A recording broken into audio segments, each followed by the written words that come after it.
আসসালামু আলাইকুম। যাদের আইপিএস প্রয়োজন এদের ওই মাহফুজ আয়ন 2 KB এগুলি কিন্তু খুব ভালো মানের মাল। আমি কিন্তু খুব একটা চালাই, খুব ভালো সার্ভিস, খুব ভালো। এই যে লুমিনাস সার্কিট বোর্ড আছে,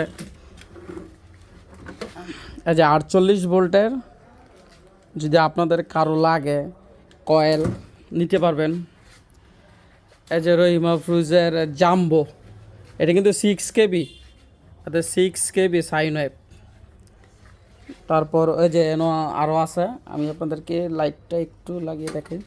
প্রায় অনেকগুলো মালই আছে। রহিমা মাহফুজের 1 সেকেন্ড পালস 3.5 KB, এটা কিন্তু মনে হয় 36 ভোল্ট না ভাই, 48 ভোল্ট, এটা 48 ভোল্ট। লুমিনাস রহিমা মাহফুজের জাম্বো 6 KB, এগুলা যাদের প্রয়োজন আমি ডিসক্রিপশনে নাম্বারটা দিয়ে দিব, আপনারা কিন্তু যোগাযোগ করতে পারেন। হিউজ পরিমাণ যে পুরাতন আইপিএস আছে, যাদের লাগবে তারা যোগাযোগ করতে পারবেন।